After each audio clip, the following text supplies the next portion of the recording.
Boa noite. Boa noite. Conselho de Ética abre processo que pode levar à cassação de Eduardo Cunha. Ex-vice-presidente da empreiteira Mendes Júnior é condenado a 19 anos de prisão. Datafolha para a Prefeitura de São Paulo mostra Celso Russomano em primeiro, com 21 pontos de vantagem. Mais da metade das creches prometidas por Haddad ainda não saíram do papel. Paulistanos usam a imaginação e alguns truques para enfrentar a superlotação no metrô. Após 5 meses preso na Suíça, José Maria Marinho é extraditado para os Estados Unidos.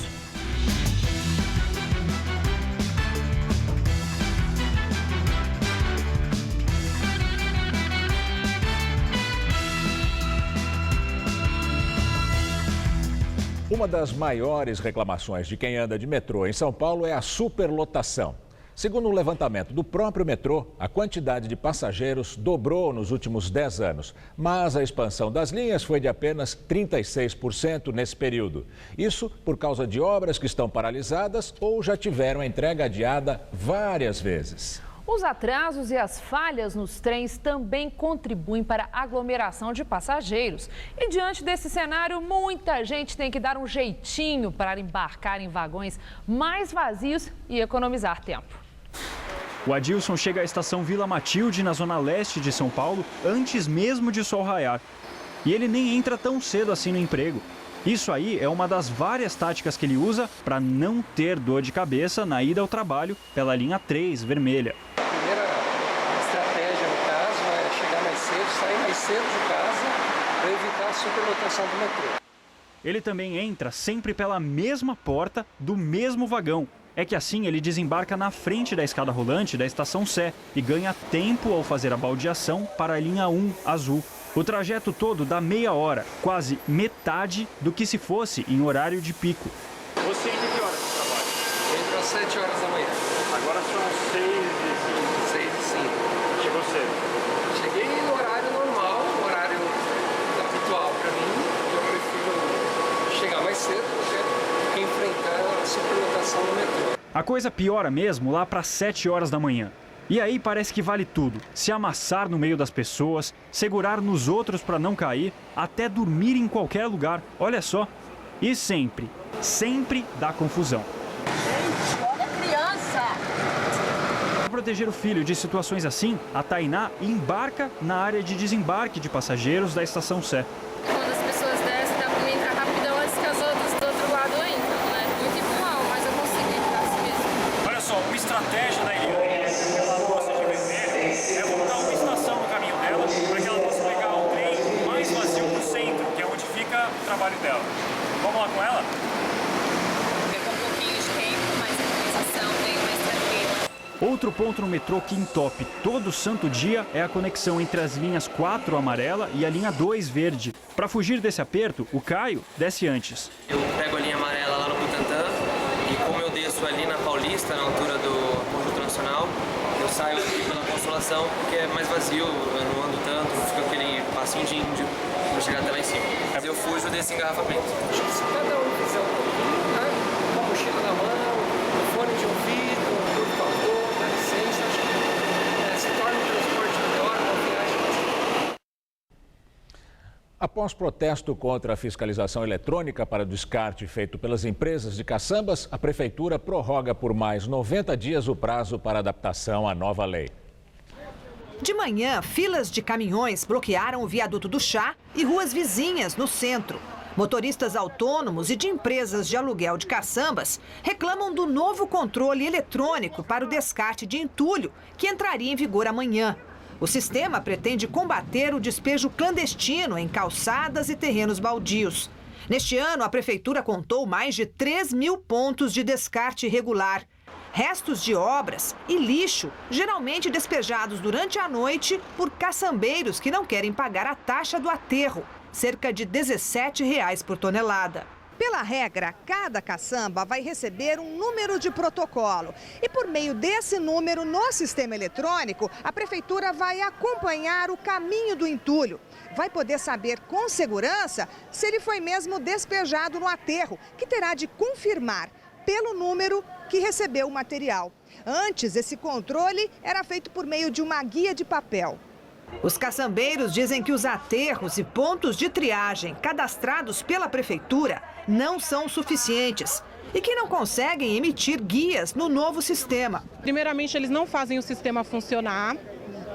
Nós entramos no site, não conseguimos emitir as guias do CTR e o principal motivo, não temos aterro sanitário em cada local. O caminhão precisa viajar fora do estado para descarregar. E os que a prefeitura já regulamentou, os aterros para despejo? Muito poucos. Eles não têm aterro hoje para gesso, madeira, papelão, lixo, galho de árvore. O aterro deles só permite entulho ou terra e a gente precisa de um aterro que descarte esse outro tipo de material. No fim da manhã, uma comissão foi recebida pelo prefeito Fernando Haddad, que concedeu mais 90 dias para que as empresas se adaptem. Nesse prazo, haverá ajustes no sistema. A vigência da lei já tinha sido adiada outras 2 vezes. A multa para o descarte irregular pode chegar a R$16 mil. Um ônibus invadiu uma casa na zona norte de São Paulo e atingiu o quarto onde dormiam a mãe e 6 filhos. O acidente aconteceu no bairro Furnas, na região do Tremembé. Às 5h30 da manhã, o motorista do ônibus não conseguiu fazer a curva e invadiu a casa na Alameda Andorinhas. 2 rapazes que dormiam ficaram feridos, além do motorista do ônibus. A dona da casa e outros 3 filhos que estavam no quarto atingido não ficaram feridos. A Defesa Civil interditou o imóvel. O ex-vice-presidente da empreiteira Mendes Júnior foi condenado a 19 anos e 4 meses de prisão na Operação Lava Jato. Sérgio Cunha Mendes, da família dona da empresa, foi condenado por corrupção, lavagem de dinheiro e associação criminosa. Ele estava em prisão domiciliar e agora, por decisão do juiz Sérgio Moro, vai cumprir pena em regime fechado. Segundo o Ministério Público, a Mendes Júnior pagou propina de cerca de 31 milhões de reais em 5 obras da Petrobras. A empreiteira vai ter de devolver esse valor como forma de indenização à empresa. 2 ex-diretores da empreiteira também foram condenados. Rogério Cunha Oliveira a 17 anos e 4 meses de prisão e Alberto Elísio Vilaça Gomes a 10 anos de prisão. O operador Enivaldo Quadrado, que já havia sido condenado no mensalão petista, agora pegou 7 anos e 6 meses de prisão por lavagem de dinheiro. Paulo Roberto Costa, ex-diretor de abastecimento da Petrobras, e o doleiro Alberto Youssef também foram condenados. Mas Moro suspendeu a pena dos 2 neste processo porque fizeram delação premiada. O governo federal adiou para amanhã a entrega da defesa ao Congresso do caso das pedaladas fiscais de 2014. No final de outubro, o presidente do Senado, Renan Calheiros, deu ao governo 45 dias para a entrega da defesa, que é feita pela Advocacia Geral da União. O documento deve ser entregue amanhã pelo ministro da Casa Civil, Jacques Wagner. No começo de outubro, o Tribunal de Contas da União rejeitou as contas de 2014 por unanimidade por causa das pedaladas fiscais, que são atrasos nas transferências de dinheiro a bancos públicos, que pagam programas sociais como Bolsa Família e Seguro-Desemprego. Ao ficar com esse dinheiro, o governo melhorou artificialmente o balanço das contas públicas. E agora vamos ao comentário de política com José Neumann e Pinto. Eu vou recuperar uma notícia dada pela Folha de São Paulo ontem para mostrar a você um crime mais grave cometido por Dilma Rousseff agora. A Folha publicou que Dilma Rousseff está comprando apoio político de parlamentares de 5 partidos governistas, entregando-lhes cargos no 2º e no 3º escalões. Que crime isso representa? O primeiro crime é que a administração pública, que já é horrorosa, e você deve estar acompanhando essa questão aí do e-social, em que as pessoas não têm acesso ao site da Receita, e o sujeito da Receita aparece como o Bey de Tunis, todo arrogante, para dizer que não vai prorrogar prazo, coisa nenhuma. É um governo que não funciona, que é muito ruim. Pois sabe o que a Dilma está fazendo? Está pegando funcionário de carreira e está substituindo por cabos eleitorais de deputados e senadores que ela espera que podem evitar o seu impeachment e votar o ajuste fiscal dela e do Joaquim Levy. Primeiro, a administração já é péssima, piora muito. Por exemplo, na Bahia, o PCdoB indicou um ex-presidente da Embratur para dirigir um órgão da saúde.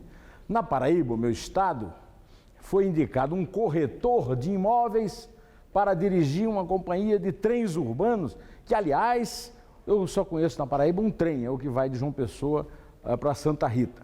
Além disso, a Dilma está favorecendo partidos aliados, comprando votos.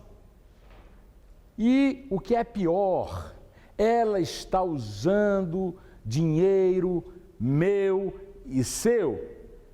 É como se fosse um propinoduto da Petrobras em menor escala, mas pago em gotinhas, em conta-gotas, a prestações.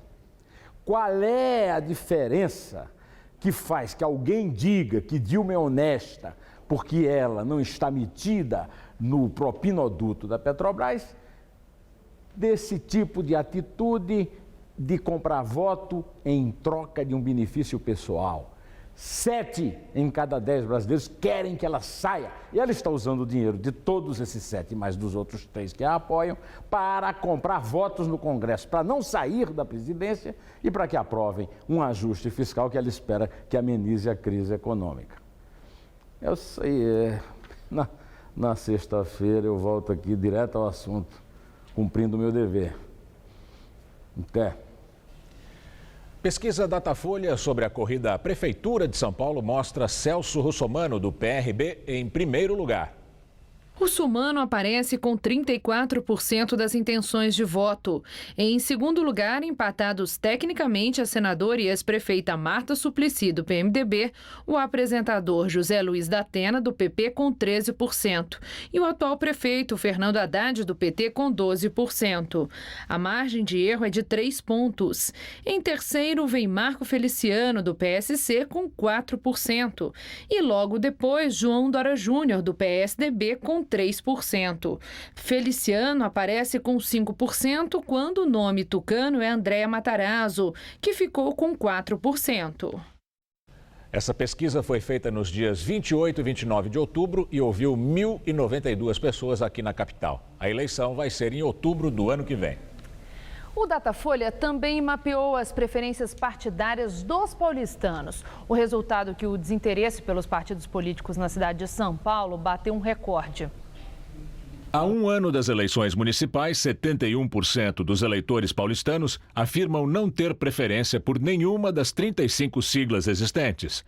Até agora, a taxa de desinteresse mais alta registrada havia sido de 70% em junho de 2013, mês em que surgiram os grandes protestos na cidade. O levantamento feito no mês passado também mede a preferência dos eleitores por 2 partidos e aponta que 11% dos paulistanos têm o PT como legenda preferida. Em fevereiro, eram 17%. A pesquisa mostra que o PSDB é o partido preferido por 10% dos paulistanos. No levantamento anterior, em fevereiro, o índice era de 8%. A margem de erro dessa pesquisa é de 3 pontos. Na democracia, o poder legislativo é a esfera em que a vontade popular é representada por parlamentares eleitos por vários partidos, porque são muitas e distintas as vontades populares. Esse modelo parece cada dia mais distante da nossa realidade. Basta ver essa pesquisa que nós acabamos de mostrar. A crise não é deste ou daquele partido, parece ser dos partidos como um todo, como se apresentam hoje. Partidos que, no momento em que devem mostrar fidelidade a um programa, por exemplo, não passam de um amontoado de interesses pessoais e momentâneos. Cientistas políticos dizem que é muito perigoso prescindir dos partidos. Mas a que partidos eles se referem? A esses que nós temos, que são oposição de manhã e situação à tarde, ou vice-versa? São Paulo continua com um problema antigo, a falta de vagas em creches. O último balanço divulgado pela Secretaria Municipal de Educação mostra que mais de 140 mil crianças com até 3 anos de idade ainda aguardam por uma vaga. Nossa equipe foi até um bairro da Zona Sul e mostra que por lá a espera ainda vai ser longa. A expectativa dos moradores do bairro Americanópolis, na zona sul da capital paulista, era ver pelo menos as obras da creche iniciadas este ano. Mas no terreno encontramos apenas lixo e entulho. É muito bicho, rato não, é ratazana, que é maior que gatos, rato, né? Muito bicho aí, muito entulho também, os caras, ao invés de passar uma máquina e começar a limpar, os caras não limpam. Parte do terreno ainda precisa ser desapropriada pela prefeitura. Dona Quitéria espera ainda fechar um acordo sobre o valor da casa onde ela vive com a família e tem um pequeno comércio. Por enquanto, nada. Só meu irmão vai lá na prefeitura, chega lá, fala que não tem dinheiro, que só depois da eleição. O último balanço divulgado pela Secretaria Municipal de Educação mostra que na cidade estão matriculadas mais de 250 mil crianças em creches. Mas o déficit ainda é grande. 145.864 crianças de até 3 anos de idade ainda aguardam por uma vaga. O programa de metas divulgado pela gestão do prefeito Fernando Haddad previa a construção de 246 centros de educação infantil até 2016, no fim do mandato. Mas, por enquanto, apenas 33 creches foram construídas, 45 estão em andamento e outras 167 ainda nem saíram do papel. O Grajaú é a região com o maior déficit de vagas, seguido pelo Jardim Ângela e a Cidade Ademar, todos na Zona Sul. Neste último bairro, está prevista a construção de 8 centros de educação infantil, mas nenhum está pronto. 5 deles têm a previsão de entrega para este ano. Obras que ainda estão em fase de licenciamento e nem passaram por licitação. Para os moradores que dependem das creches, a meta da prefeitura não será cumprida. Lá para 2018, 2020, acho que ela chega, viu? Pois é, a prefeitura informou que o terreno é particular e que a limpeza deve ser feita pelo dono do imóvel. Sobre a desapropriação para a construção de uma creche, a prefeitura esclareceu que o processo, que começou em 2011, ainda não foi concluído. As chuvas dos últimos dias trouxeram um pouco de alívio ao sistema Cantareira. O índice do reservatório subiu 0,3% e agora está em 16,4%. Mas isso não é tão bom assim, né? Não é, não. A situação ainda é crítica. Segundo os meteorologistas, até a semana que vem deve chover mais na região das represas, o que deve dar uma aliviada aí. Mas vamos ver os detalhes da previsão com Luciana Magalhães.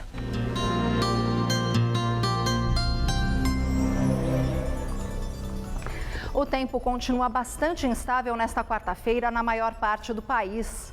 Uma frente fria associada a um sistema de baixa pressão é responsável por essa instabilidade. Em algumas áreas, o sol até aparece, mas sempre acompanhado de pancadas de chuva. Pode chover forte amanhã no oeste do Mato Grosso e do Mato Grosso do Sul. E também na área que vai desde o Vale do Itajaí, em Santa Catarina, até o leste de São Paulo. A quarta-feira só será ensolarada e seca na maior parte do Nordeste, no norte de Minas, no leste de Goiás, incluindo o Distrito Federal, e também no sul gaúcho. Máximas amanhã de 28 graus em Campo Grande e de 31 em Recife. Em São Paulo, o céu continua carregado, com alguns períodos de abertura entre o fim da manhã e início da tarde. Mas no sul e leste, o que inclui a capital paulista, o céu fica nublado com chuva a qualquer momento. No centro-oeste, máxima amanhã de 31 graus em Araçatuba. O norte do estado é a única área que terá sol pela manhã. A chuva só deve chegar à tarde. Máxima de 30 graus em São José do Rio Preto. E na faixa leste, a maior máxima esperada é de 29 graus, tanto em São José dos Campos como também em Caraguatatuba. Aqui na capital, os próximos dias serão de céu nublado, com chuva a qualquer hora. A temperatura cai aos poucos. Máxima de 25 graus amanhã, de 24 na quinta e mínima de 16 e máxima de apenas 23 na sexta-feira. A Prefeitura de São Paulo afirma que 25% dos usuários de crack do programa de Braços Abertos que atuavam na varrição de ruas da capital deixaram o trabalho. Nas ruas da Cracolândia é difícil vê-los em ação. Os usuários que trabalham no programa de Braços Abertos começaram com a varrição de rua. Mas, segundo a Prefeitura, eles também atuam nas áreas de estética, reciclagem de pneus, manutenção predial, reciclagem e costura. Até o final de agosto deste ano, eram 505 usuários cadastrados no programa, que dá direito à hospedagem em hotéis e refeições. O trabalho não é obrigatório, mas garantiria uma renda extra e um estímulo para o tratamento do vício, que também não é obrigatório. O programa de Braços Abertos foi lançado em janeiro de 2014. Em agosto daquele ano, 399 pessoas foram pagas pelo trabalho. Em agosto de 2015, agora, 298 foram remuneradas. O que significa que a cada 4 usuários, um deixou de trabalhar. A prefeitura diz que dentre as atividades de trabalho estão pessoas em tratamento médico, cadeirantes e grávidas.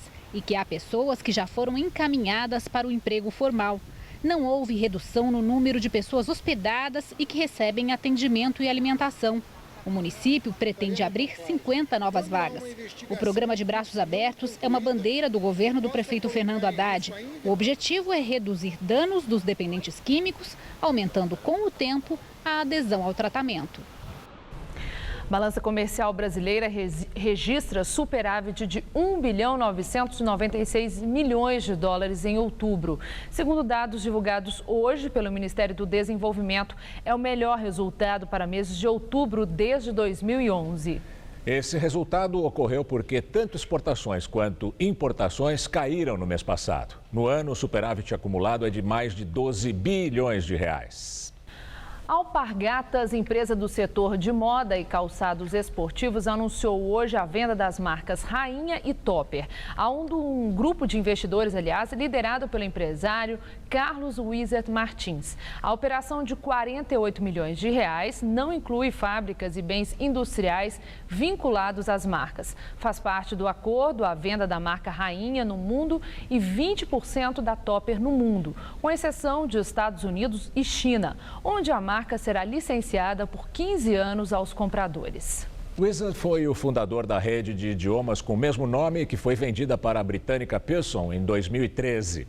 Em agosto de 2014, o empresário comprou a rede de lojas Mundo Verde. A Alpargatas, controlada pela Camargo Correia, também é dona de marcas como Havaianas e Osklen. Em dificuldades decorrentes de seu envolvimento na Operação Lava Jato, a Camargo Correia já havia demonstrado interesse em vender a sua participação na Alpargatas. Conselho de Ética da Câmara dos Deputados dá início ao processo que pode cassar o mandato de Eduardo Cunha. Eduardo Cunha, do PMDB, é acusado de quebra de decoro parlamentar. A Rede e o PSOL dizem que o presidente da Câmara mentiu à CPI da Petrobras em março, quando disse não ter contas no exterior. O Ministério Público Suíço mandou ao Brasil documentos que registram contas secretas em nome dele. Na sessão do Conselho de Ética, foi sorteada uma lista tríplice, da qual sairá o relator. Estão nela Fausto Pinato, do PRB de São Paulo, Vinícius Gurgel, do PR do Amapá e Zé Geraldo, do PT do Pará. O presidente do Conselho, José Carlos Araújo, do PSD da Bahia, disse que vai conversar com cada um dos três e até amanhã deve escolher o relator, que vai ter 10 dias para apresentar um parecer preliminar. José Carlos Araújo disse ainda que o processo deve durar 90 dias úteis. Para ele, o fato de Cunha presidir a Câmara não deve mudar o ritmo de trabalho e que Cunha é um deputado como outro qualquer. Eduardo Cunha já é alvo de 2 inquéritos no Supremo Tribunal Federal. Ele contesta todas as denúncias. Direto de Brasília, agora, Josias de Souza fala sobre a relação entre o governo Dilma e Eduardo Cunha. Se a política fosse feita à base de lógica, Dilma Rousseff deveria pegar em lanças para ajudar a cassar o mandato do deputado Eduardo Cunha.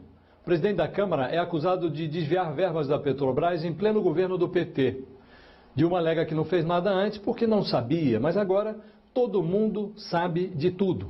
O problema é que política não é feita à base de lógica, mas de conveniência. E Dilma Rousseff agora tem outras prioridades. Hoje, dia em que o Conselho de Ética da Câmara abriu finalmente o processo que pode, em tese, levar à cassação do mandato de Eduardo Cunha, Dilma reuniu o seu conselho político e chamou para essa reunião os políticos, ministros de Estado, que têm vínculos com partidos políticos. Dilma pediu a esses ministros que ajudem o governo a arranjar votos no Congresso para aprovar as propostas do ajuste fiscal, que estão travadas na Câmara dos Deputados. E há um consenso dentro do governo de que Eduardo Cunha, se contrariado, pode atrapalhar muito esta agenda que interessa a Dilma Rousseff. Ele pode atrapalhar liberando o pedido de impeachment para tramitar, pode atrapalhar conturbando a pauta de votações de diversas maneiras. Por isso, em nome do ajuste fiscal, Dilma Rousseff decidiu tolerar o intolerável.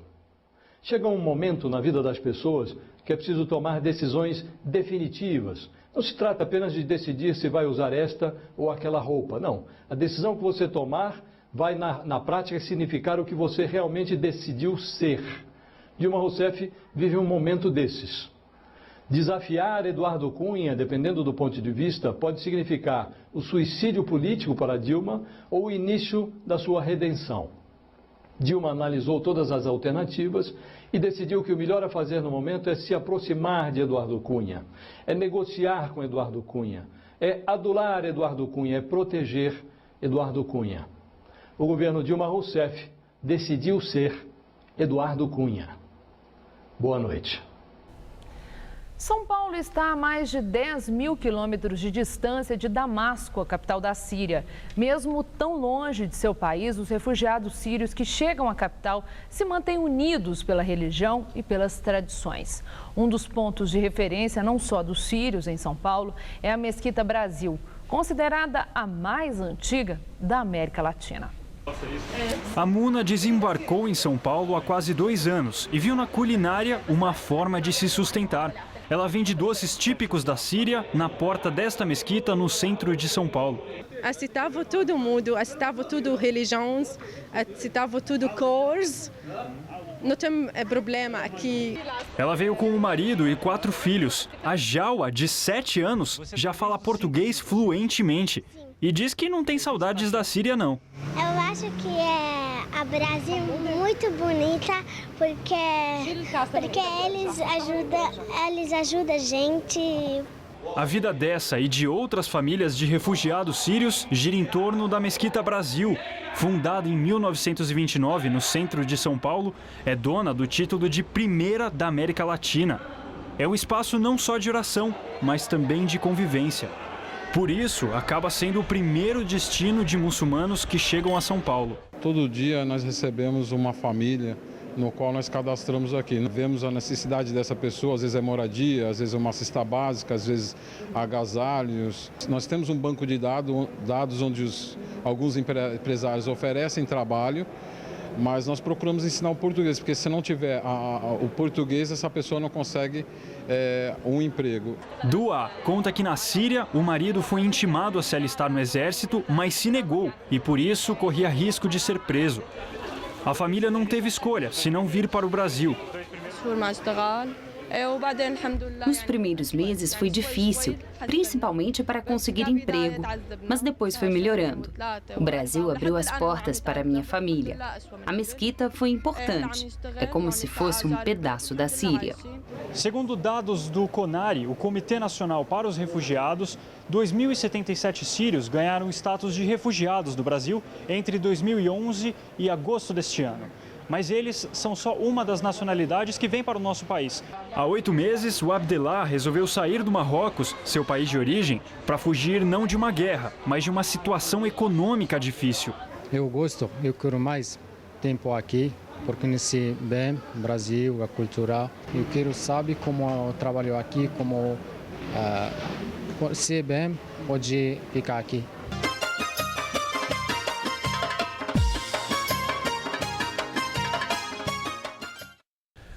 A primeira análise dos gravadores de bordo revela que não houve pedido de socorro antes da queda do avião russo no deserto do Sinai.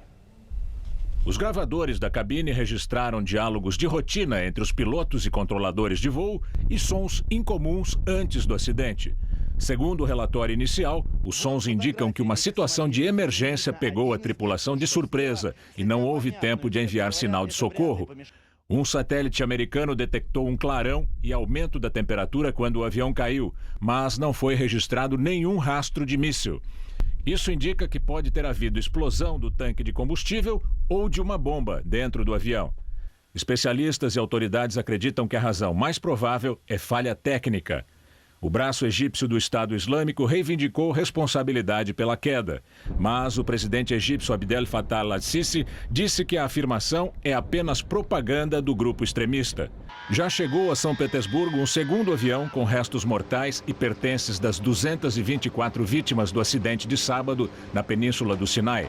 Todos os passageiros eram russos e estavam voltando do balneário de Sharm el-Sheikh, no Mar Vermelho. Nosso comentarista de política internacional, João Batista Natali, fala sobre a queda deste avião. Como vocês acabam de ver, um avião russo caiu no Egito e matou 224 passageiros e tripulantes. Foi no sábado, mas não é uma notícia velha. Isso porque o episódio se transformou muito mais do que um acidente aéreo, virou um assunto político. Logo depois do acidente, o grupo terrorista Estado Islâmico reivindicou aquilo que eles disseram que era um atentado.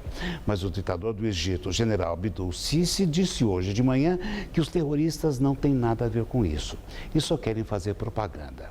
O general Sisi tem razão caso se pense que o Airbus foi atingido por um míssil.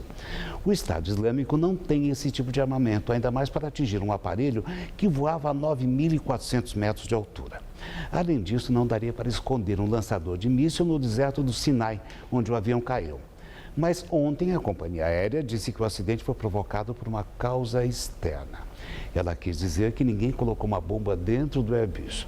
A Rússia também está preocupada, mas não por causa dos passageiros que morreram. Eles eram russos e voaram para São Petersburgo. A preocupação do Kremlin é de que ninguém associe o acidente à presença militar russa na Síria, que fica pertinho do Egito, onde o presidente Vladimir Putin tenta ajudar a ditadura Assad a combater os rebeldes e os terroristas muçulmanos. E por detrás de tudo existem os interesses comerciais da França, que lidera o consórcio que construiu o avião. A companhia aérea russa e um especialista egípcio disseram que o Airbus se partiu ao meio, como se fosse um biscoito. Nenhum avião bem construído e com boa manutenção se partiria desse jeito. Estamos, então, diante de uma questão política, técnica e industrial. E existem também os mortos. Mas, a bem da verdade, é uma pena e porque ninguém ficou preocupado com eles. É assim que o mundo gira. Boa noite. As empresas conhecidas como startups cresceram quase 50% em São Paulo de março para cá. Mas o índice de fechamento dessas plataformas criadas para ajudar o usuário também é alto. A cada 4, uma encerra as atividades em menos de um ano.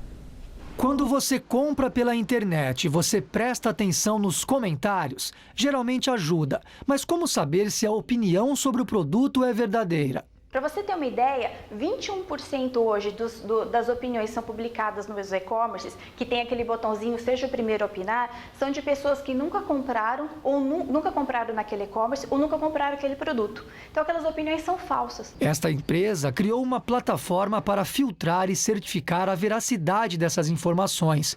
Quem contrata o serviço ganha até um selo de site sincero. Só vão para a internet mensagens de compradores reais.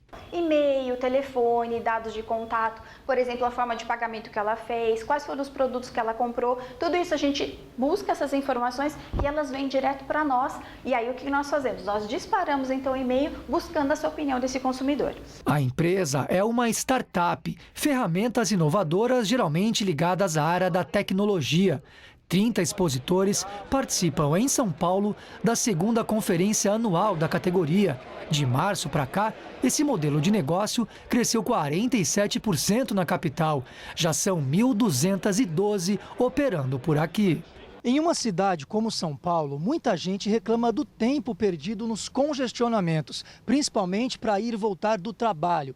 Você já imaginou arrumar um emprego mais perto de casa? Pois esta outra startup pensou exatamente nisso. Oferece vagas de trabalho dentro do perímetro da residência do interessado. O sistema de localização via satélite mostra as ofertas de emprego no mapa. Só são cadastradas vagas operacionais, telemarketing, restaurantes, limpeza e construção, por exemplo. Só este ano foram agendadas em São Paulo mais de 1.800.000 entrevistas. A gente tem relatos da empresa e também do candidato dizendo que tem menos atraso, tem menos falta, tem maiores índices de produtividade, tem menor turnover do funcionário. Mas, apesar do crescimento, as startups também têm alto índice de fechamento. Uma pesquisa da Fundação Dom Cabral revelou que 25% delas encerram as atividades antes de 1 ano de vida e a metade em menos de 4 anos. Tendo capital, tendo um bom time de pessoas que acreditam num problema e que estão ali para resolver ele, e tendo tempo, a chance dessa startup acertar o passo e achar um produto que as pessoas paguem é grande. O ex-diretor de serviços da Petrobras, Renato Duque, ficou calado em audiência da Justiça Federal que apura a suposta participação da Odebrecht no esquema de corrupção da estatal. Duque não respondeu às perguntas por orientação de seus advogados. Ele foi acusado pelo Ministério Público Federal dos crimes de corrupção passiva e lavagem de dinheiro. Renato Duque está preso no Complexo Médico Penal de Pinhais, na região metropolitana de Curitiba. Justiça de Nova York decide agrupar em um só julgamento os 20 processos nos Estados Unidos contra a Petrobras. Entre essas ações, 19 são individuais e apenas uma é coletiva de um fundo de investidores. A corte ainda determinou que o caso seja analisado entre agosto e outubro do ano que vem.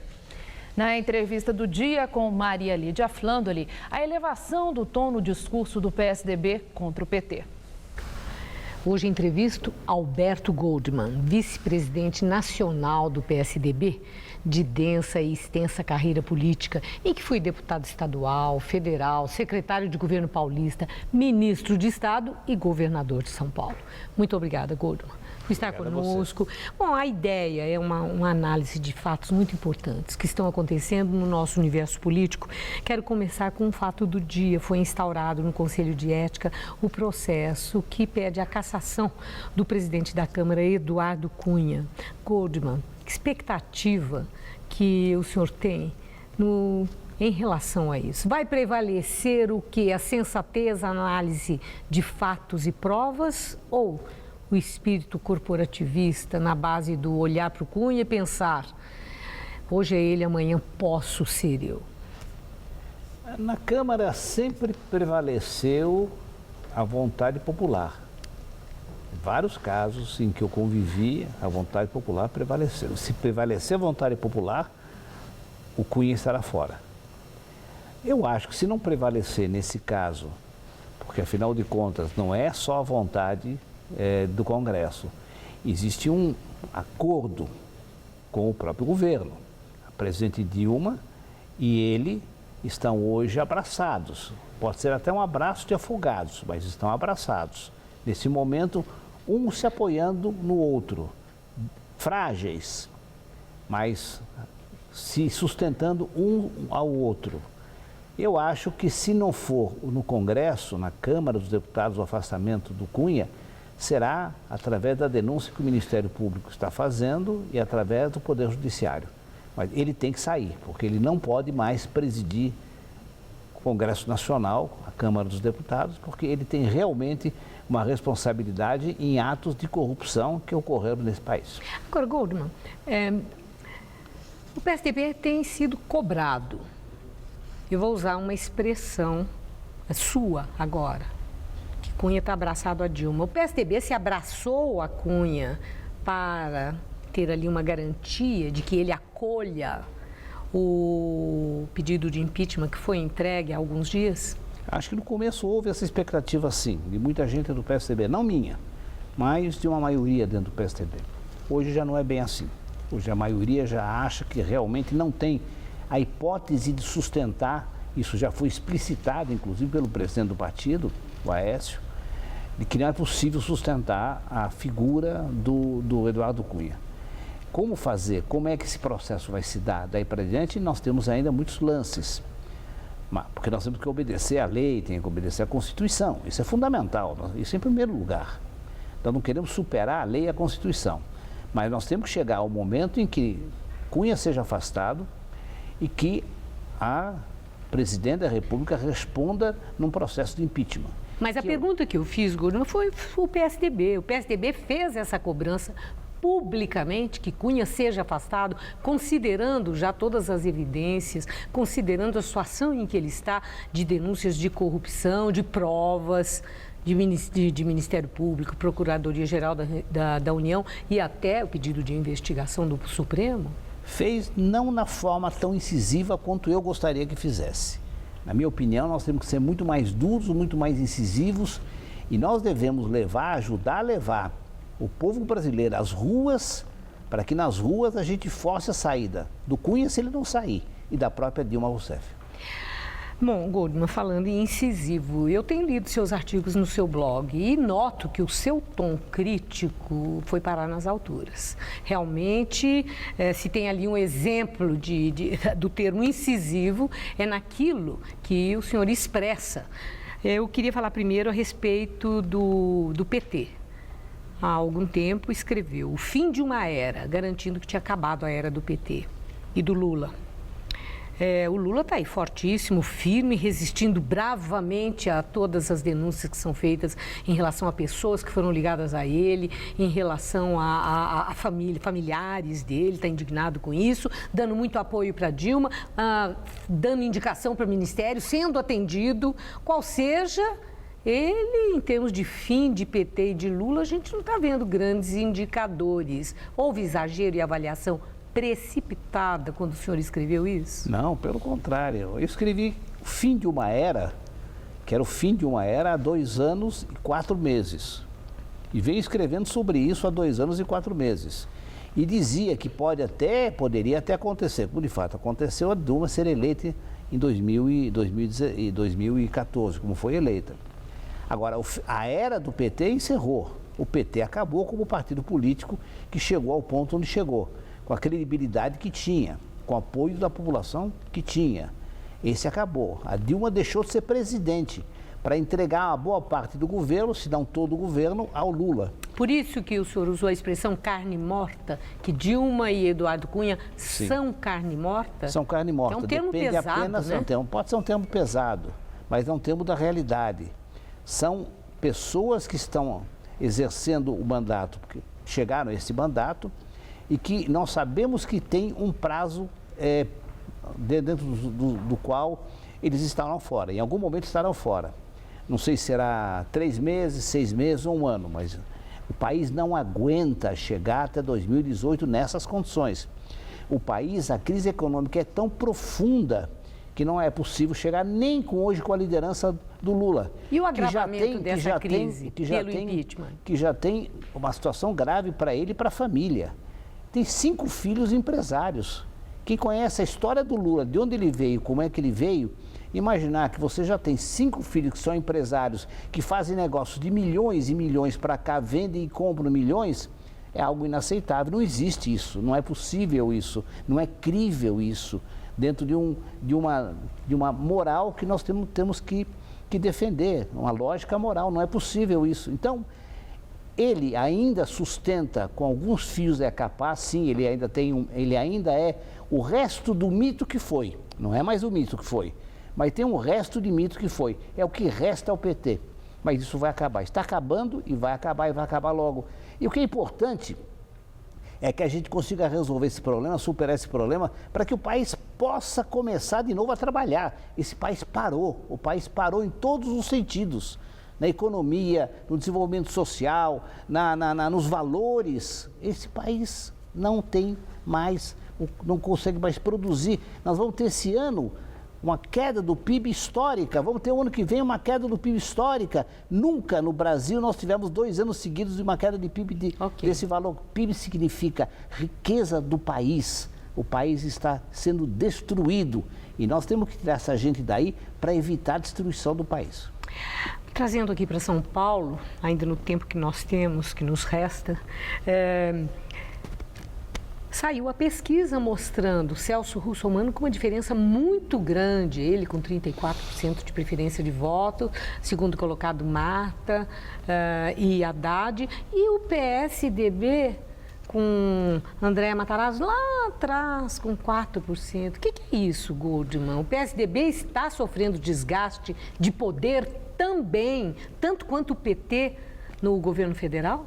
Eu comecei a minha vida política, minha primeira eleição em que eu convivi mais intensamente, foi em 74, quando no governo de na disputa de Senado, havia 2 candidatos.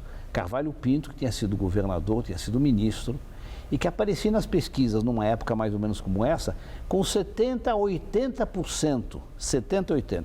E havia um outro candidato, que era do MDB, que era Orestes Quercia, que aparecia com 2%. Quem ganhou a eleição foi Orestes Quercia. Isso sempre se deu assim. É claro que os candidatos que estão aqui nas pesquisas de hoje têm recall, o que a gente chama de recall. O Russomano é um nome importante, é uma pessoa que tem um apoio expressivo da população, mas é um recall, por enquanto é um recall. Ele talvez esteja no teto. A sua Marta Suplicy, com os seus 13%, está no teto. E tem vários que estão no teto.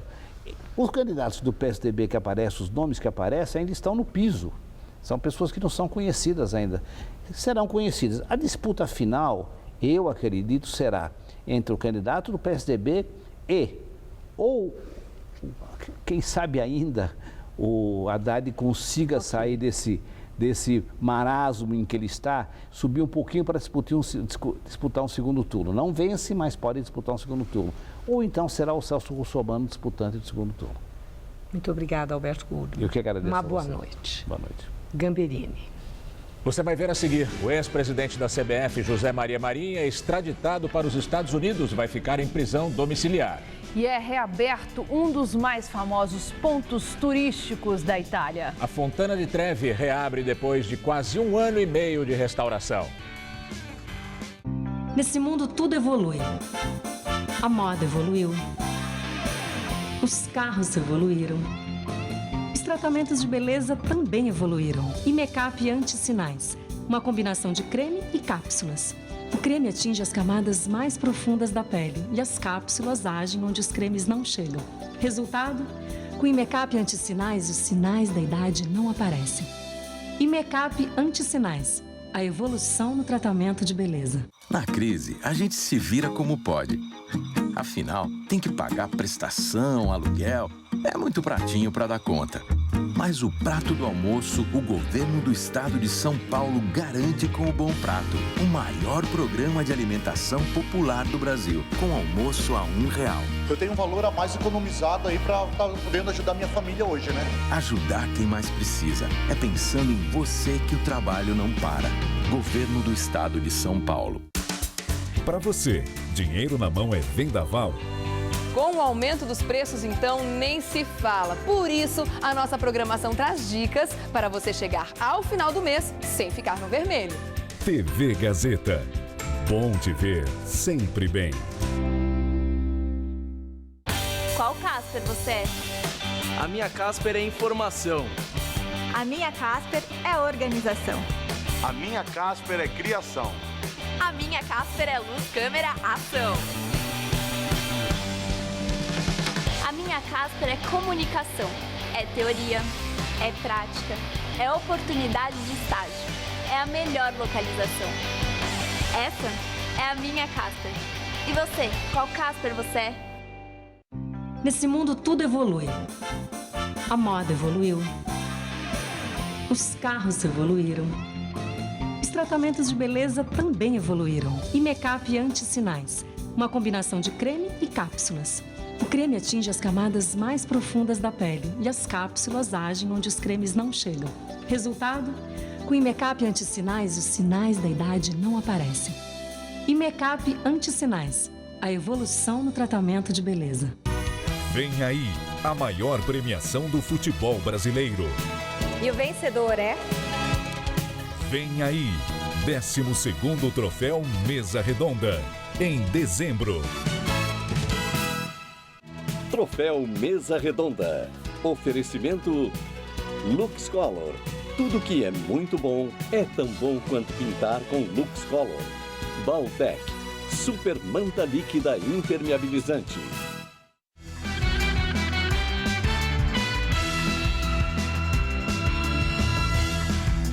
Vamos agora às notícias do esporte, com Estela Gontijo e Celso Cardoso. José Maria Marinho, ex-presidente da CBF, foi extraditado hoje para os Estados Unidos. Ele deixou a Suíça, onde estava preso. Celso. Estela, depois de 5 meses detido em Zurique, Marin tenta agora responder o processo em liberdade. Ele estava preso em Zurique desde o dia 27 de maio, quando foi acusado de receber e distribuir propinas num esquema de corrupção que envolve a venda de direitos de transmissão de torneios no Brasil e também na América do Sul.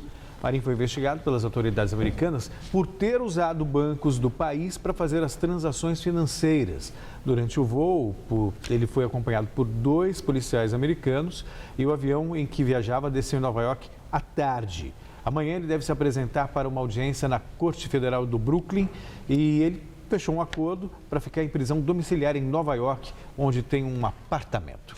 E a sujeira não para por aí, não. O esquema de corrupção da FIFA agora mancha intensamente a Copa do Mundo da Alemanha de 2006.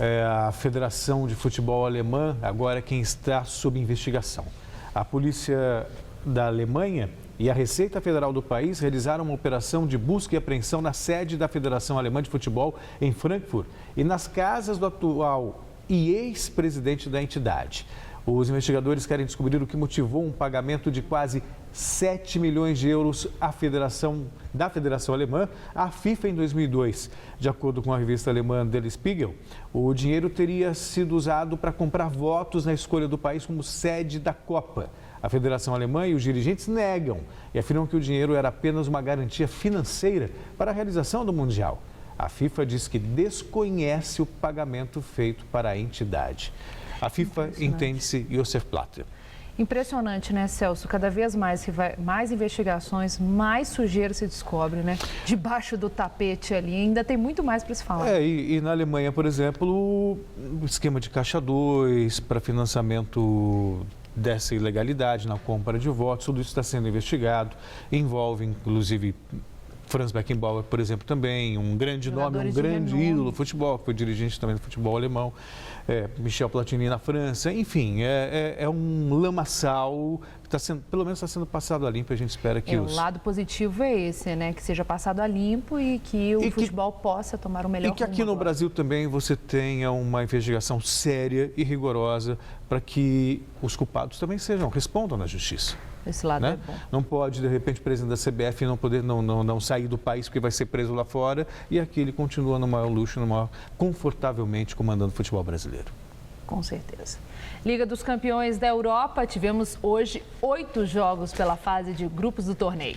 Destaque para os gols brasileiros na jornada. Eduardo da Silva, brasileiro naturalizado croata, marcou na vitória do ucraniano Shakhtar Donetsk sobre o Malmö por 4-0. O quarto gol foi de outro brasileiro, Alex Teixeira. Jonas e Luizão fizeram os gols da vitória do Benfica em cima do Galatasaray por 2-1. E Fernandinho também deixou o dele nos 3-1 do Manchester City na Espanha contra o Sevilha. E amanhã tem mais, com o Barcelona em campo, envolvido em atos pró-independência da Catalunha. Antes do duelo contra o Bate Borisov, o Barcelona enfrenta polêmicas extra-campo. A primeira delas gira em torno do movimento pró-independência da Catalunha. Na vitória do Barça sobre o Bayer Leverkusen no Camp Nou, milhares de torcedores do clube exibiram bandeiras a favor da onda separatista e vaiaram o hino da Liga dos Campeões, o que rendeu uma multa de 40 mil euros ao clube catalão.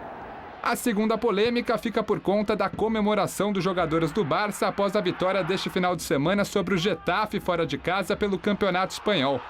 Alguns atletas em clima de Halloween se fantasiaram e rastros de tinta vermelha foram encontrados no vestiário. O que era para ser uma brincadeira irritou os jogadores e diretoria do Getafe e repercutiu negativamente na imprensa espanhola. Com 7 pontos, o Barcelona é o líder do Grupo E, seguido por Bayer Leverkusen com 4, Bate Borisov com 3 e Roma, que somou apenas 2 pontinhos até aqui. Quem também entra em campo cercado de polêmicas é o Chelsea, que vive péssimo momento na temporada e tem o técnico José Mourinho pressionado no comando do clube. 15º colocado da Premier League e com apenas 4 pontos no Grupo G da Liga dos Campeões, os Blues recebem o Dinamo de Kiev amanhã precisando da vitória. Chelsea e Dinamo de Kiev se enfrentam amanhã no Stamford Bridge. No outro jogo do grupo, o Maccabi Tel Aviv recebe o Porto. É só por hoje, Estela. Muito obrigada, Celso. Boa noite para você. E é com você, Gamberini. Um dos mais famosos pontos turísticos da Itália e talvez do mundo, a Fontana di Trevi, reabre depois de quase 1 ano e meio de obras de restauração. Uma equipe de 26 restauradores limpou o monumento e reparou rachaduras e suportes de ferro. Os trabalhos de recuperação custaram quase 2,5 milhões de euros, que foram financiados pela grife italiana Fendi. A construção da fonte em estilo barroco, de 26 metros de altura por 20 de largura, foi iniciada pelo arquiteto Nicola Salvi em 1732 e concluída em 1762 por Giuseppe Panini. A reabertura trouxe de volta a tradição. Os turistas jogam uma moeda por cima do ombro para garantir que um dia vão voltar a Roma. 2 moedas garantem que a pessoa encontre o amor da sua vida e 3 moedas garantem que ela vai se casar com um romano. A prefeitura retira as moedas todas as semanas e doa para instituições de caridade. A Fontana di Trevi foi imortalizada no cinema por Federico Fellini, no filme A Doce Vida, de 1960, com a sequência do banho da atriz sueca Anita Ekberg, ao lado de Marcello Mastroianni.